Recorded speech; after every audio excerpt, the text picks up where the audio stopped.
Hey Facebook, my name is Mavinga.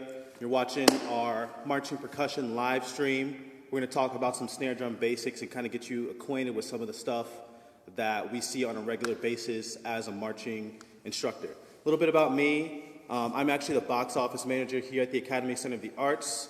I also am the battery coordinator and arranger at Liberty University Indoor Drumline, and also the Jefferson Forest Marching Cavaliers. And I have here with me Jordan Farrow. Can you talk a little bit about yourself? Yeah, so my name is Jordan Farrow, but I go by Moo. It's pretty great to be here right now. Just being a Lynchburg native, like every kid like my age grew up watching like Guy at Heritage and like how his journey went from, you know, watching like marching world class to like George Mason Indoor Drumline and going on to march Carolina Crown. So it's just like something that me and my friends like really looked up to. And like now that I'm like here, I'm like now teaching at Glass for my third year coming up, and then this will be my first year teaching at Liberty University under Tommy Goddard and Dr. Kerr. So it's just a great time. Yep. And like he said, you know, we like working with schools and teaching the marching programs, and that's something that has grown a lot over the past couple of years, and it's something very special to us. So we're going to show you guys some stuff that has helped the whole marching game around here grow. So I'm going to pull out my sticks right here, and I have some Vic Firth Tom Hannum B sticks. They're thicker than your normal drum set sticks, and that's because they're meant for marching snare drum, which is an outdoor instrument meant to produce an outdoor sound. And when I hit it, it's very loud. So probably the most important part about marching snare drum to start with is to get a feel for the stroke types, and I'll talk to you guys about that. So we have legato stroke, which is where your stick is up, and it rebounds and comes right back up, and your hand is relaxed for that. You have a downstroke, where you stop the stick at the drum head. A tap stroke is down here at the drum head, and the upstroke, you play the tap, you lift the stick back up as if you're about to play the accent. And why these stroke types are important is because my analogy that I like to use for snare drumming is to think about the beat of the stick as a basketball. You want to bounce the basketball naturally, and you have to throw the basketball at the ground with enough force for it to bounce back up to your hand. The same way you wouldn't palm the basketball, tap the ground, and pick it back up, you wouldn't have full control of the drumstick and manually touch the head and then bring it back up. So you have to have a legato stroke where you're actually throwing the stick at the head and allowing it to rebound back. So we're going to play an exercise that focuses on legato strokes and helps you get used to playing them from hand to hand, and then also has some downstrokes where you have to switch your hands to play the other hand. So we're going to play legatos, 8, 8, 16. We have 3 different tempos for you guys. Here we go.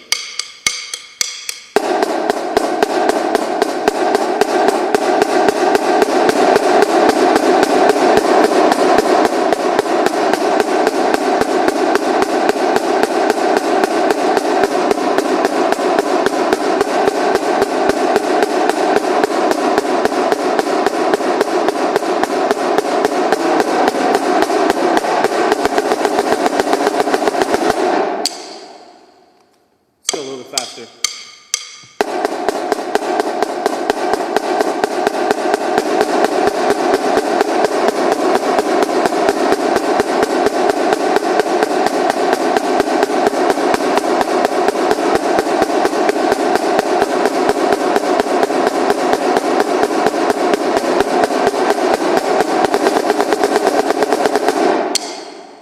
Last tempo.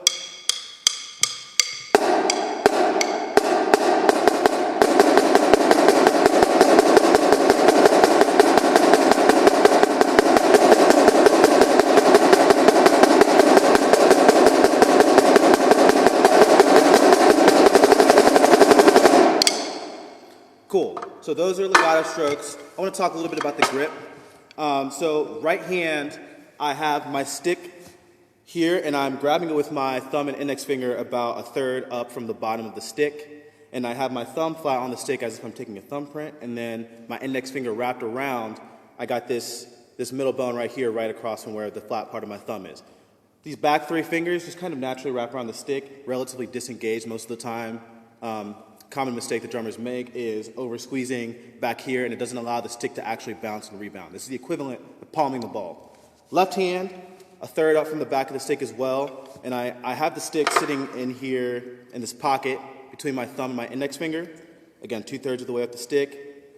And this is the secure spot for your left hand. You really got to have this intact, and you got to make sure your index finger on top of the stick is connecting to your thumb right here on this first knuckle. And then my middle finger rests on top. The stick rests on the cuticle of my ring finger, and these bottom two fingers are just curled under naturally. This is the grip that we use for snare drumming. This is what we teach locally. So if you're watching, just try to get some drumsticks in your hand and see if you can copy this grip and maybe play some of these exercises along with us.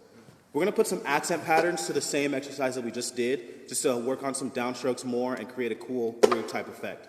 So here we go.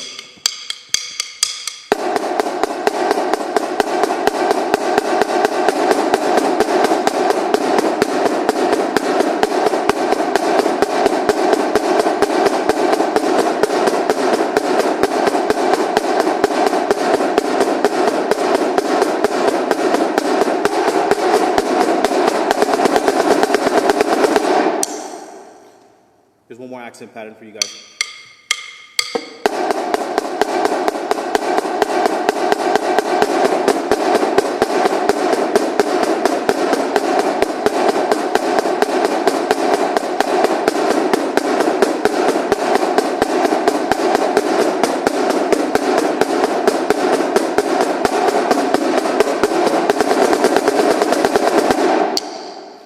Cool. You can see as we reach for these accents, the wrist turn is very apparent. This is one of the keys of drumming. If you have a locked up wrist and you're trying to drum with your arm, you're not going to be able to be as fluid as you want to be. So we're going to jump into some double strokes. The biggest thing about double strokes is it has to feel like two fast legato strokes. And so let me demonstrate that for you guys. You see the stick has bounced in between. I didn't stop the stick at all. My hand stayed relaxed, and I pretty much just flicked my wrist twice to make two quick legato strokes. Put them together, you get rolls, but we'll talk about that more later. I'm going to play a double beat exercise with Moo that kind of highlights double strokes and also triple strokes and so on and so forth. Here we go.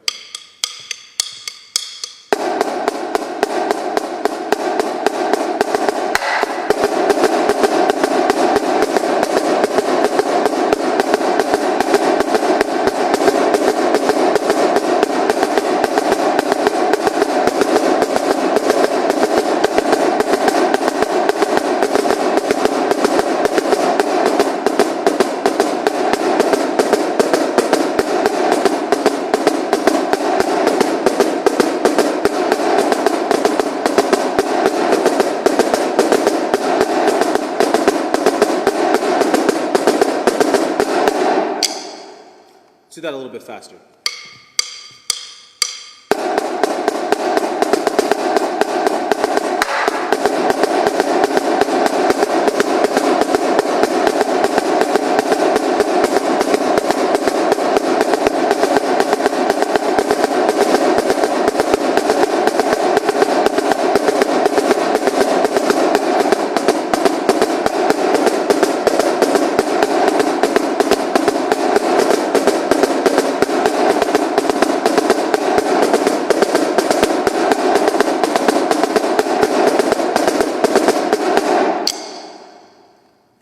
Cool, so that's double strokes and triple strokes and some downstrokes and some other stuff. I'm going to hop into the world of rudiments. Now what rudiments are is one of the main things that separates marching percussion from, say, drum set percussion or concert percussion, because rudiments are very, you see them a lot in the marching percussion world. And what it is, it's a combination of stickings or stroke types that come together to make some sort of musical phrase. I'm going to talk about the paradiddle today.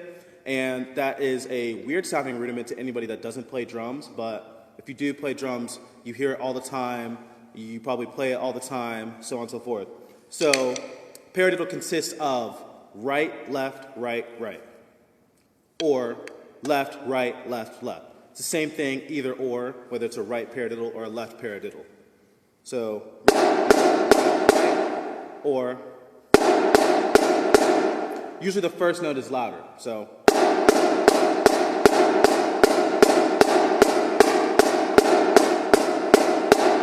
That was a couple paradiddles in a row connected. So with that being said, we're going to play a paradiddle exercise that connects it with some roll concepts and so on and so forth. Here we go.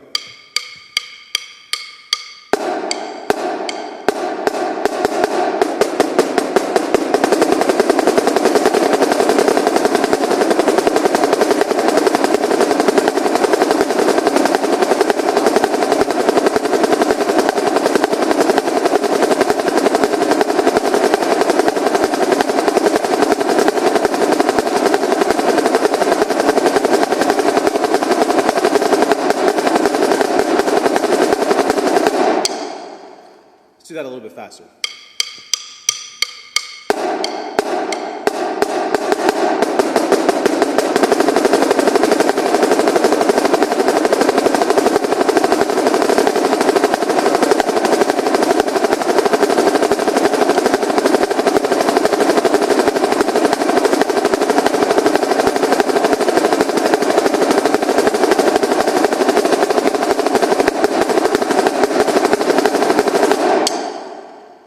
Cool.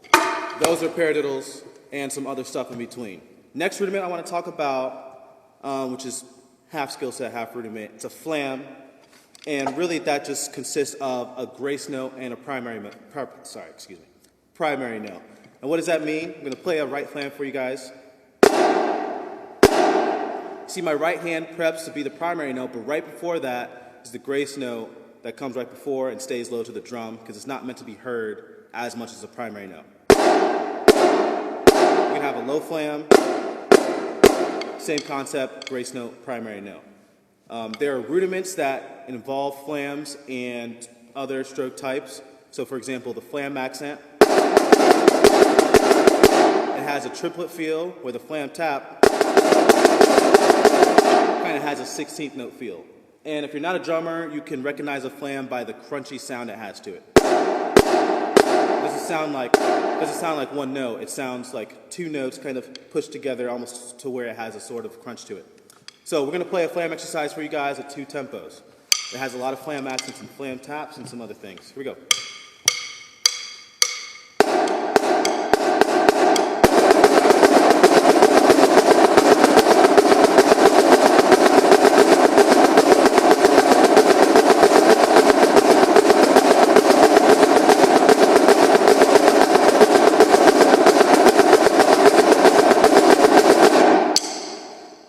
Do that a little bit faster.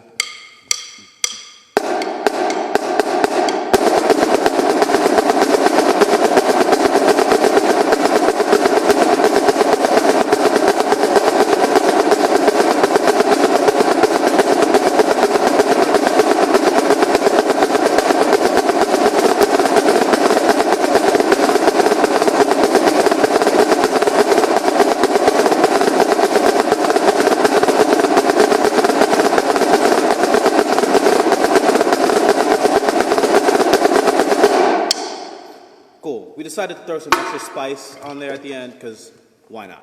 Anyways, last skill set we're going to get into is rolls. I mentioned this earlier. It's double strokes connected. In this specific context, it's more of a faster idea where you have a 2-in-1 effect. You have one stroke, but you get 2 notes out of it because you're letting the stick rebound 2 times within that one stroke. And then you connect it. You connect both hands to make a smooth, even rhythm. The key to having good rolls is having good double strokes. If you want to have good rolls, you have to practice your double strokes. So with that being said, we're going to play a roll exercise called short, short, long, which has a check, which is pretty much without the second additional note, and then the rolls, which has the second rebounded note towards every stroke. Here we go.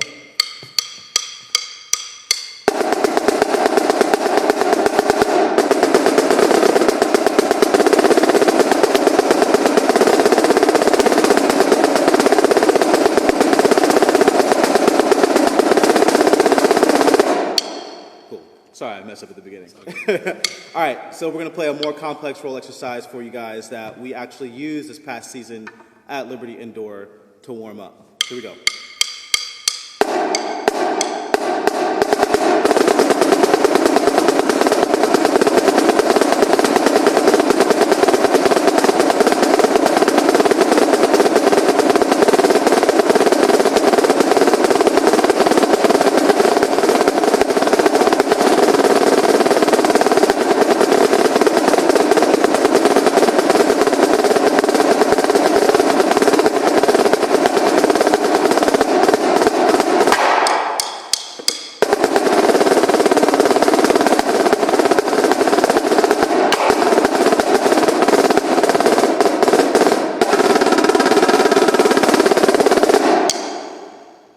All right, so that's all we have for you guys as far as skill sets and rudiments go.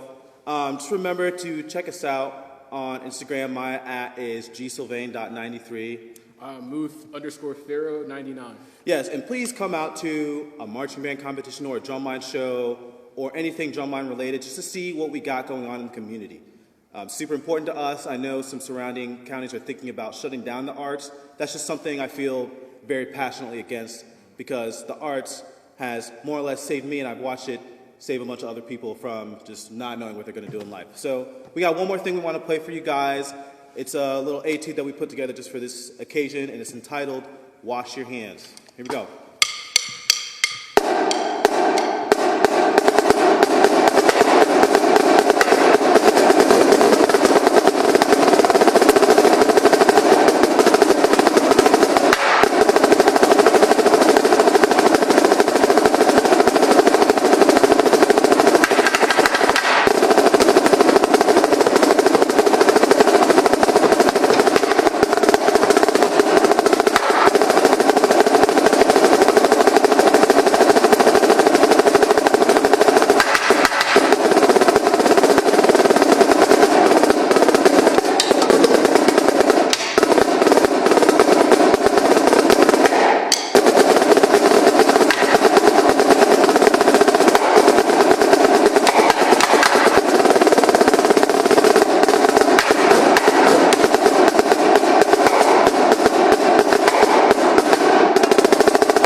Thanks for coming out, guys. Remember, follow us and wash your hands.